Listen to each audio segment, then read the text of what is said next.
It's always good to hear amazing stories about inspiration, people who have had adversity, to say the least, in their lives. Archie Veale's joining us, an Isle of Man guy, but living in Carlisle these days. Archie, your story is pretty amazing, and I know you've released a video about it, and I looked at that, and you kind of help other people, even if you probably don't always know you're helping people, about how you can get over things that can go quite horribly wrong in your life. If you don't mind, if you can give a background to what happened with you. So it all kind of started for me back in 2014, when I was 15 at the time. I started getting backache on around a Wednesday. And at the time I was doing quite a lot of activity and a lot of gym, so I just thought I'd strain something in the gym.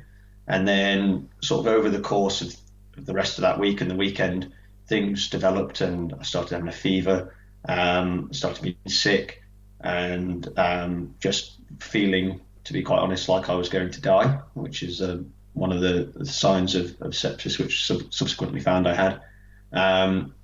And then on Monday, the 10th of March 2014, I was air ambulanced over to Alder Children's Hospital from Nobles Hospital on the Isle of Man. So I was taken to Liverpool, where then a sort of team of fantastic medical professionals saved my life effectively. So sepsis was what it was about. I mean, we hear all these things about that illness. It's something that people don't necessarily test for or realise they've got it. Is that what happened in your case then? It took a bit of time to find. Yes, it was exactly that. So I was in A&E and they did all the relevant tests and everything which they should have done, blood pressure, urine samples, blood tests, everything like this. But the signs of sepsis were missed at the time, and therefore things did sort of get a little bit worse in my case. I think that on the back of that and a few other cases around the time, there have been sort of vast improvements in sepsis awareness, which is a relief for people coming forward. It's fair to say your life changed massively that time. I mean, even today, you're still not 100%? Yeah, so in the sort of the early days of my time at Alder, I was put in intensive care in an induced coma, for which I was in there for 3 weeks. And having that time where you're flat on your back, your body's shutting down. So I was plumbed into every piece of machine you can imagine. I was on kidney dialysis, on ECMO, which is like a heart-lung bypass machine. I had what's called fasciotomies, which is like a sausage splitting its skin because my leg was so swollen. So the muscles had to be outside of my leg to save the leg effectively, prevent it being amputated. But during that time, because I was still for so long, my muscles wasted and my nerves demyelinated. So my nerves were not functioning properly. And at the time I was paralyzed from the neck down. And then through physiotherapy and hydrotherapy and a lot of rehab from various medical professions, I have sort of made this really solid recovery. And I could then wave, and then I could scratch my head, and then I could use my arms again, which enabled me to push myself in a wheelchair at the time. And then things just kept progressing from there. So I was able to get out the wheelchair and onto crutches. And then I could move from using the crutches all the time to being used to walking without crutches. But what I'm still sort of challenged with now is the weakness and the nerve damage in my legs, primarily below my knees. So I use what's called ankle foot orthoses, so AFOs, like splints, to help maintain my foot and ankle position whilst walking to prevent me having trips and falls and things. You touched on it, feeling at a big low. I presume that's when you were completely paralysed from the neck down.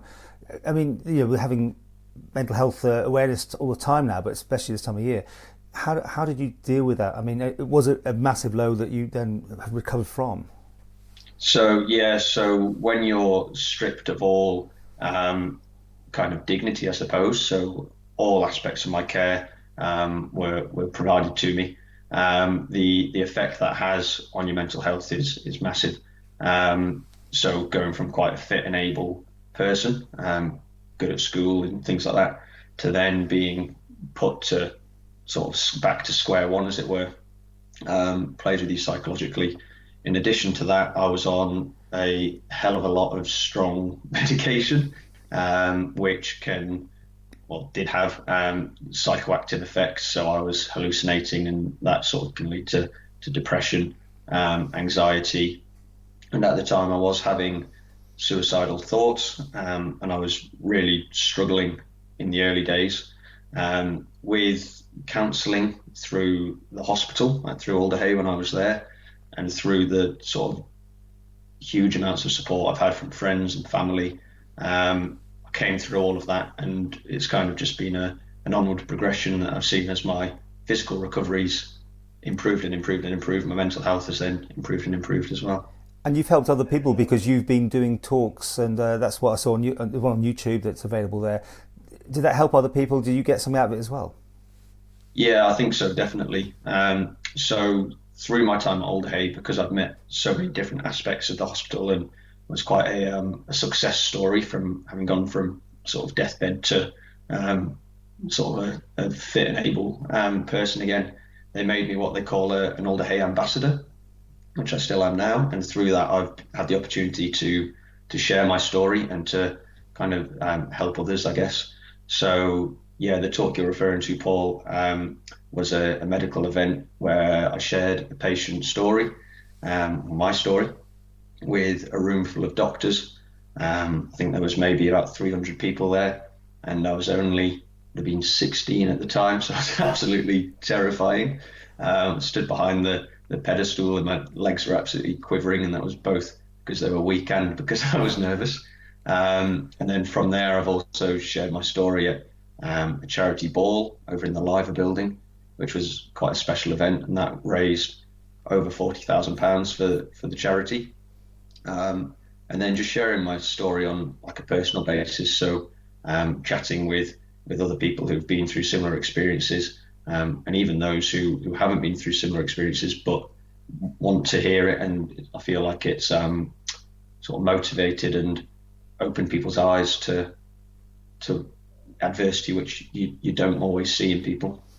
And as you said at the beginning about sepsis, people need to be much more acutely aware of the signs. I mean, there's quite a big advertising campaign even on that these days, but still, people should be aware of these things, right?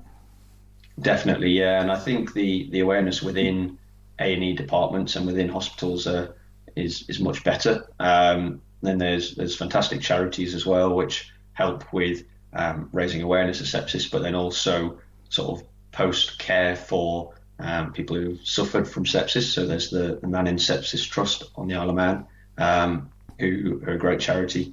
And then there's the UK Sepsis Trust, which is kind of its bigger UK counterpart, which have a massive following as well.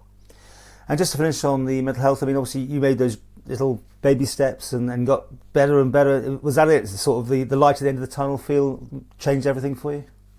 So I think the end of the tunnel's still not there. I still feel like I've got more progression to make.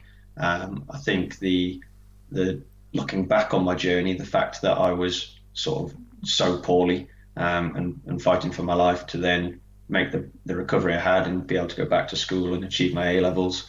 And then I went to university and studied for 3 years there, and I'm now sort of got a job and living independently and working full time and everything like this. So even though it can feel like, well, actually, yeah, you've made it now. You've done all the things that you're supposed to do.